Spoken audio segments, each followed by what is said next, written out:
नमस्ते बच्चों। तो हमने पढ़ा था अध्याय नंबर सेकंड। पहला अध्याय हमारा पूरा कंप्लीट हो गया था। सेकंड अध्याय यानी सेकंड लेसन हम पढ़ रहे थे और सेकंड लेसन में हम नर युग्म कोद्भिद की संरचना एवं विकास के बारे में पढ़ रहे थे।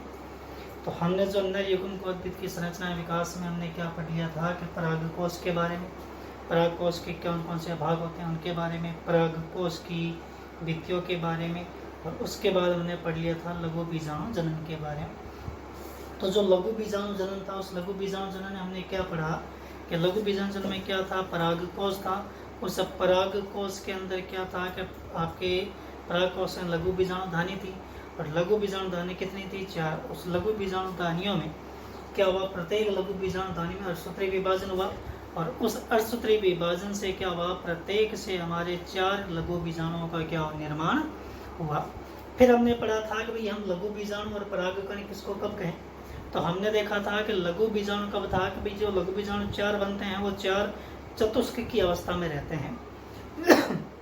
जैसे ये चतुष्क की अवस्था से ये मुक्त होते हैं तो मुक्त होते ये क्या कहलाते हैं, परागकण कहलाते हैं। फिर हमने कहा था मुक्त कैसे होते हैं, तो हमने बात की थी कि जो परागकण था वो सारे जो लघु बीजाणु थे वो लघु बीजाणु क्या होते हैं कि कैलोज भित्ति द्वारा क्या होते हैं, आपस में जुड़े रहते हैं।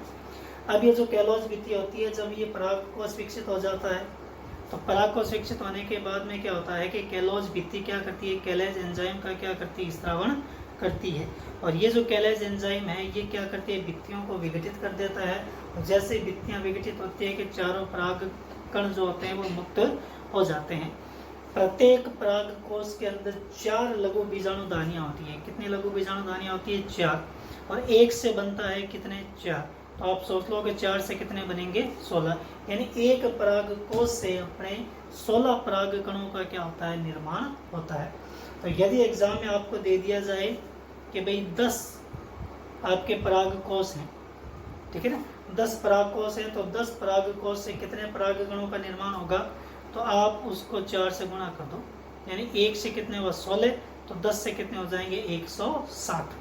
या सीधा कहते 1 पुंकेसर, तो 1 पुंकेसर में कितने होते हैं आपके 16, तो कहते हैं कि 10 पुंकेसर हैं और 10 पुंकेसर से कितने परागकणों का निर्माण हुआ, तो वो भी 160। तो यहाँ तक हमने अच्छे से बात कर ली थी और मैं आशा करता हूँ कि आपने घर पे उस चीज़ को पढ़ा भी है।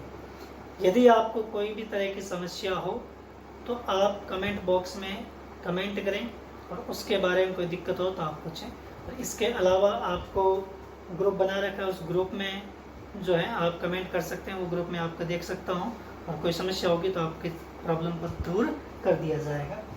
आज हम उससे आगे पढ़ते हैं टॉपिक, उससे आगे हम टॉपिक पढ़ते हैं। हमने एक चीज़ हमने और पढ़ी थी चतुष्क के बारे में कि चतुष्क के कितने प्रकार होते हैं, और चतुष्क प्रकारों के बाद में अलग अलग प्रकार पढ़ लिए थे। उसके बाद परागकोश के स्फुटन के बारे में पढ़ लिया था। आज अपना जो टॉपिक है वो 2 चीज़ों पर है। एक तो अपना टॉपिक है कि नर युग्म कोद्भिद, बार बार नर युग्म कोद्भिद नाम आ रहा है, तो आज हम उसको देखेंगे कि वास्तव में नर युग्म कोद्भिद कहते किसे हैं। और उसके बाद हम पढ़ेंगे कि परागकण के बारे में और परागकण की संरचना के बारे में हम पढ़ेंगे। तो देखें, अपने पहला टॉपिक है कि नर युग्म कोद्भिद। तो ध्यान रखें कि नर युग्म कोद्भिद को अलग अलग करेंगे तो नर प्लस युग्मक प्लस उद्भिद, उद्भिद का मतलब उत्पन्न करना, नर युग्मकों का निर्माण करना। क्या है देखें, अंकुरित परागकण को नर युग्म कोद्भिद कहते हैं। अब अंकुरित परागकण का मतलब एग्जाम में सीधा एक क्वेश्चन आएगा कि नर युग्म कोद्भिद किसे कहते हैं। तो सीधा क्वेश्चन आए तो आप सीधा कहना कि नर युग्म कोद्भिद किसे कहते हैं, अंकुरित परागकण को नर युग्म कोद्भिद कहते हैं। आगे बात करेंगे अंकुरित परागकण क्या होता है। फिर देखें कि इसका परिवर्धन परागकणों से होता है, यानी इसका परिवर्धन हमने कहा था कि जो नर युग्म कोद्भिद है ये नर युग्म कोद्भिद बनेगा किससे, परागकण से, ठीक है ना। लघु बीजाणु या परागकण नर युग्म कोद्भिद की प्रथम कोशिका है। तो इसको ध्यान से देखें, ध्यान रखें कि परागकण जो है या नर युग्म कोद्भिद है, उस नर युग्म कोद्भिद की आपसे एग्जाम पूछा जाए कि प्रथम कोशिका यानी पहली कोशिका, तो पहली कोशिका क्या होती है, परागकण होती है, या हम कह सकते हैं लघु बीजाणु होती है। क्योंकि इस नर युग्म कोद्भिद का जो निर्माण होगा वह निर्माण किससे होगा, इन्हीं आपके परागकण से या लघु बीजाणु से होता है। अगर देखें लघु बीजाणु युग्मक जनन की प्रक्रिया द्वारा नर युग्मकोद्भिद का निर्माण करता है। युग्मक जनन क्या होता है? युग्मकों का निर्माण की प्रक्रिया। युग्मक जनन क्या होता है? युग्मकों के निर्माण की प्रक्रिया। युग्मक जनन क्या होता है? अगर हम एनिमल में बात करें, प्राणी में बात करें, तो आपके शुक्राणु अंडाणु जो होते हैं वो युग्मक जनन द्वारा बनते हैं। शुक्राणु एक युग्मक है और अंडाणु भी क्या है? एक युग्मक है। शुक्राणु जो है आपके नर युग्मक है और अंडाणु जो है मादा युग्मक है। इसी तरह युग्मक जनन क्या होता है? युग्मकों के निर्माण की प्रक्रिया। और युग्मक निर्माण की प्रक्रिया किसमें होती है? आपके लघु बीजाणुओं के अंदर होती है। परागकण जो होगा, उस परागकण के अंदर एक केंद्रक होगा और वो जो केंद्रक है वो केंद्रक क्या होगा कि आपके दो कोशिकाओं में विभाजित हो जाते हैं, एक कायिक कोशिका में और एक आपके जनन कोशिका में विभाजित हो जाता है।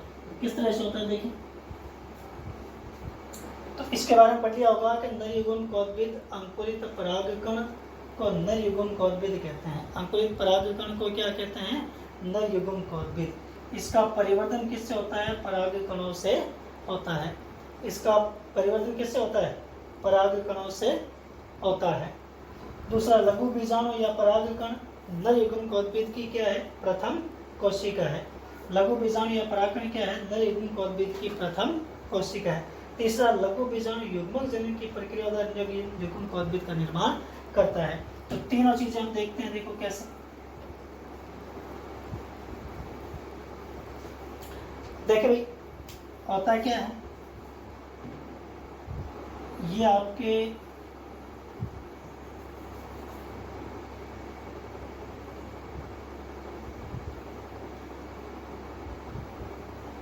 चार आपके ये परागकोश के अंदर आपके क्या है?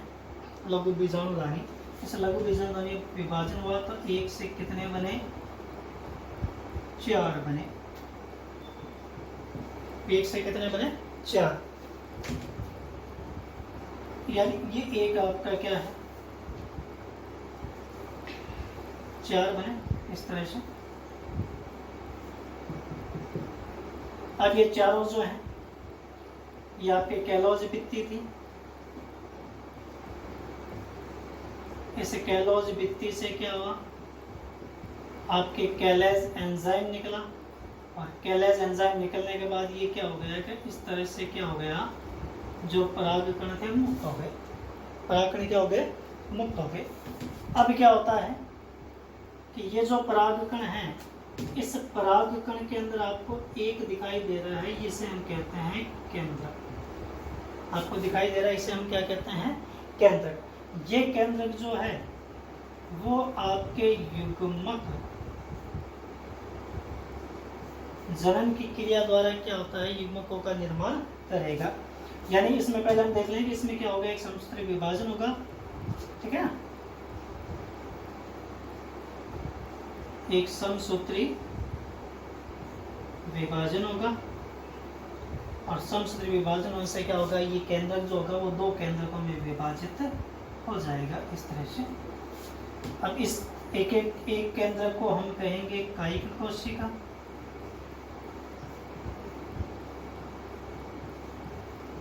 और दूसरे को हम कहेंगे जनन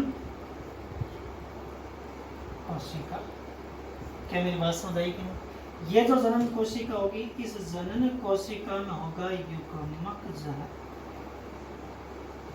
युग्मक जनन से ये आपके 2 नर युग्मकों में क्या हो जाएगा? विभाजित हो जाएगा। इस तरह से ये जो अब चीज है, इसी को हम क्या कहते हैं? नर युग्मकोद्भिद कहते हैं। ये हमने नर युग्मकोद्भिद का क्या कर दिया? निर्माण कर दिया। कहाँ से शुरुआत हुई? परागकोश था, उस परागकोश से 16 परागकण बने।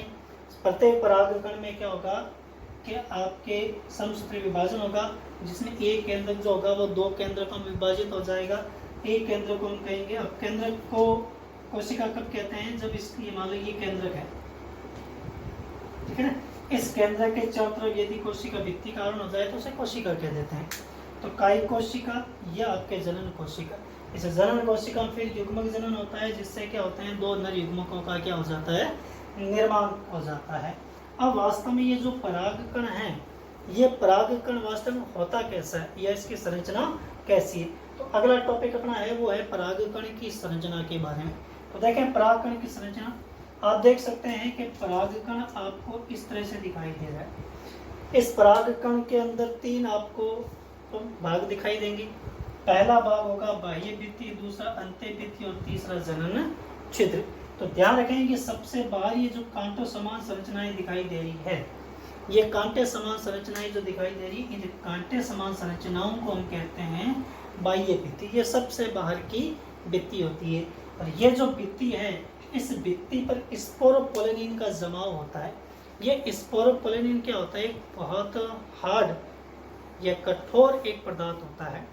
इतना कठोर पदार्थ होता है कि यदि इसके ऊपर यदि चट्टाने वगैरह कुछ भी आ जाए तो ये सैकड़ों लाखों साल तक भी क्या हो सकता है, रह सकता है।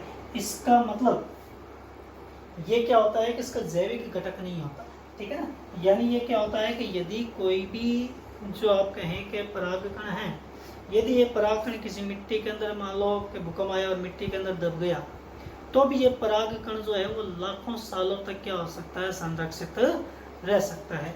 किस कारण रह सकता है, स्पोरोपोलेनिन के जमाव के कारण, ठीक है। ये स्पोरोपोलेनिन कहाँ से आया, ये आपने पढ़ा होगा टेपिटम के बारे में, ये आपने टेपिटम के बारे में पढ़ा होगा।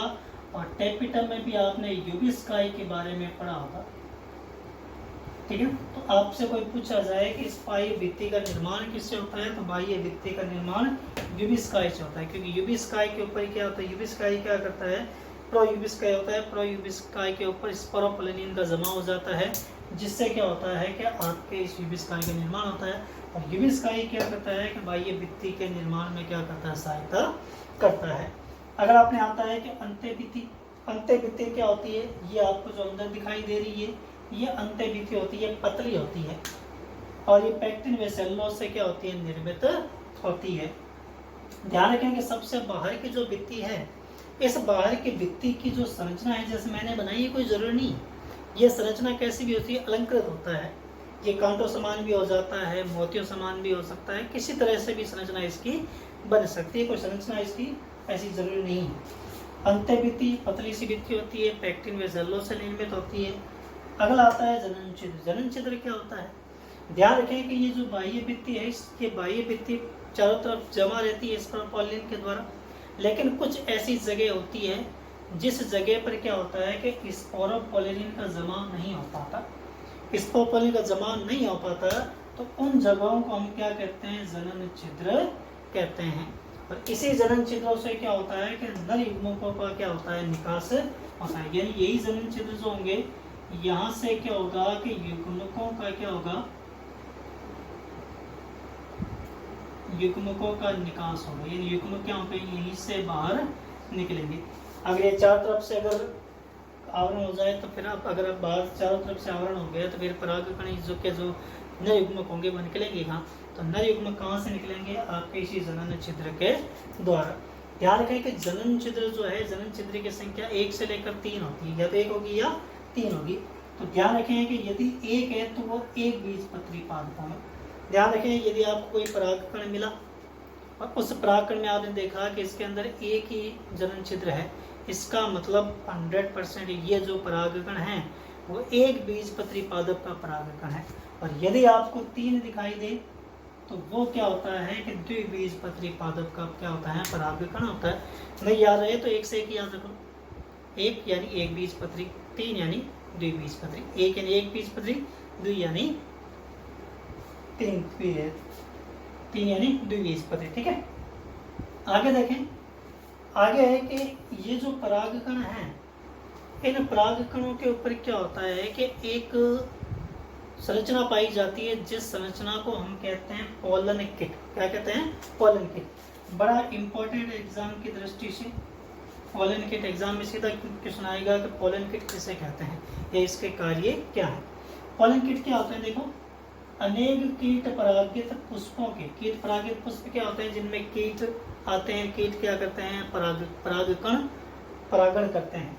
तो ये अनेक कीट परागित पुष्पों के परागकणों की सतहों पर एक तेलीय परत पाई जाती है जिसे क्या कहते हैं, पोलन किट कहते हैं। यानी अनेक कीट परागित पुष्पों के पराग कणों पर एक तेलीय परत पाई जाती है, जिस तेलीय परत को हम क्या कहते हैं, पोलन किट कहते हैं। ये पोलन किट क्या काम करती है?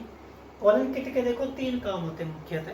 हालांकि वैसे वैज्ञानिकों का माने तो वैज्ञानिक कहते हैं कि अभी तक इसका कोई पता नहीं है कि वास्तव में इस कीट पराग पोलन किट का कार्य क्या है। फिर भी क्या होता है कि इनके जो कार्य होते हैं, पहला कार्य होता है कि ये क्या करता है कि आपके कीट जो होते हैं उनको आकर्षित करने का कार्य करता है। इनके ऊपर क्या होती है, गंध होती है।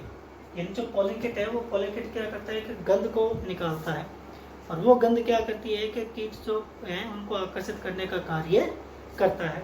सेकंड कार्य है कि आपके कीटों के चिपकने में सहायता करते हैं। यानी कीट जो होते हैं किसी पराग कोश के ऊपर जाकर बैठते हैं तो उनके पैरों में क्या होता है कि वो चिपक जाते हैं। आप कभी देखना किसी मक्खी को या तितली को देखना, तो आप उनको गौर से देखोगे तो देखोगे कि वो अपने पैर जो होते हैं उन पैरों को इस तरह से रगड़ते रहते हैं, या पंखों से अपने पैरों को रगड़ते रहते हैं, या पैरों से अपने पंखों को रगड़ते रहते हैं। वो ऐसा इसलिए करते हैं कि जब वो क्या करते हैं कि जो आपके मधुमक्खी वगैरह तितली वगैरह हैं वो यदि क्या करते हैं किसी पुष्प के पराग कोश पर जाकर बैठते हैं तो उनके पैरों में क्या होता है कि पोलन किट के द्वारा क्या होते हैं, पराग कण जो होते हैं वो चिपक जाते हैं, और वो क्या करता है कि जो कीट है वो किसी दूसरे पुष्प के आपके अंडक पर जाकर गिरेगा, यानी वर्तिकाग्र पर जाएगा, तो अपने पैरों को इस तरह से मसलेगा तो जो परागकण हैं वो उसके वर्तिकाग्र पर जाकर क्या हो जाएंगे, गिर जाते हैं। ठीक है। तीसरा, पराबैंगनी किरणों से सुरक्षा करना। अब मान लो कि कोई परागकण है, वो परागकण हवा के साथ उड़कर क्या हो गया, किसी मिट्टी के अंदर पड़ गया या गिर गया। अब मिट्टी के जैसे ही गिर गया तो अब धूप तो आएगी तो वो तो खराब हो जाना चाहिए, तो उसके लिए भी क्या करता है कि ये क्या करता है, इसकी प्रोटेक्शन करता है, ये सुरक्षा करता है। तो परागकण की संरचना में हमने क्या पढ़ा, परागकण की संरचना हमने पढ़ा कि 3 भाग होते हैं, बाह्य भित्ति, अंतः भित्ति और आपके जनन छिद्र। बाह्य भित्ति जो है उसके ऊपर स्पोर पोलन का जमा होता है, इसलिए जैव संरक्षित ये होता है, यानी कई सालों तक ये जीवित रह सकता है। दूसरा अंतः भित्ति पढ़ा, अंतः भित्ति पतली होती है, पैक्टिन व सेलुलोज से क्या होती है, निर्मित होती है। तीसरा हमने पढ़ा कि आपके जनन छिद्र के बारे में। जनन छिद्र क्या होता है कि जो बाह्य भित्ति है उस बाह्य भित्ति में स्पोरोपोलिन होता है, वो स्पोरोपोलिन कहीं पर जमा नहीं होता किन्हीं जगहों पर, तो वहाँ पर क्या होता है, छिद्र बन जाते हैं, उन्हीं छिद्रों को हम जनन छिद्र कहते हैं। इन जनन छिद्रों की संख्या जो होती है 1 से लेकर 3 होती है। 1 होती है वो एक बीजपत्री में, 3 होती है वो द्विबीजपत्री में होती है। जनन छिद्र का काम क्या होता है, जनन छिद्र क्या करते हैं कि आपके जो परागकण है उस परागकणों से क्या होता है, नर युग्मकों का निकास का कार्य करते हैं। फिर हमने पढ़ा कि ये जो परागकण है, ये परागकण क्या करता है कि आपके इस परागकण के ऊपर एक पोलन किट नामक संरचना पाई जाती है। पोलन किट क्या होता है कि अनेक कीट परागित पुष्पों के परागकणों पर एक तेलीय परत पाई जाती है, उस तेलीय परत को हम क्या कहते हैं, आपके पोलन किट कहते हैं।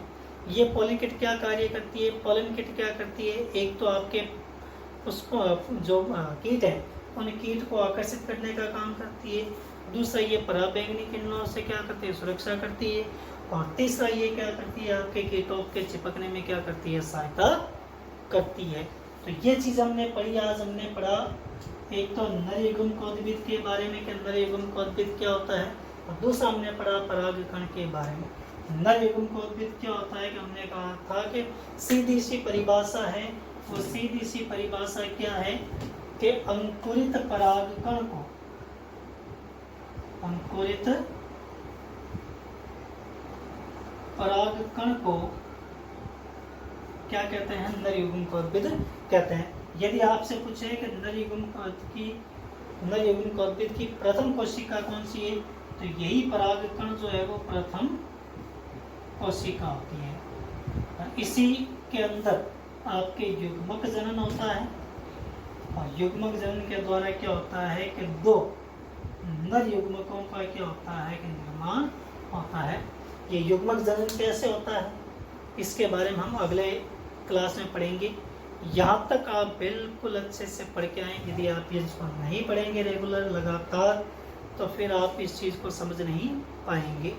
तो अच्छे से आप इस दोनों टॉपिकों को, पीछे वाले टॉपिकों को अच्छे से पढ़ें और इनको अच्छे से, यदि कोई दिक्कत हो तो कमेंट करें, ठीक है ना। नहीं तो आपके जो व्हाट्सअप ग्रुप है उस व्हाट्सअप ग्रुप में आप कमेंट करें कोई भी दिक्कत हो तो, ठीक है ना। तो थैंक यू सो मच। अच्छे से पढ़ें, घर पे रहें, सुरक्षित रहें। धन्यवाद।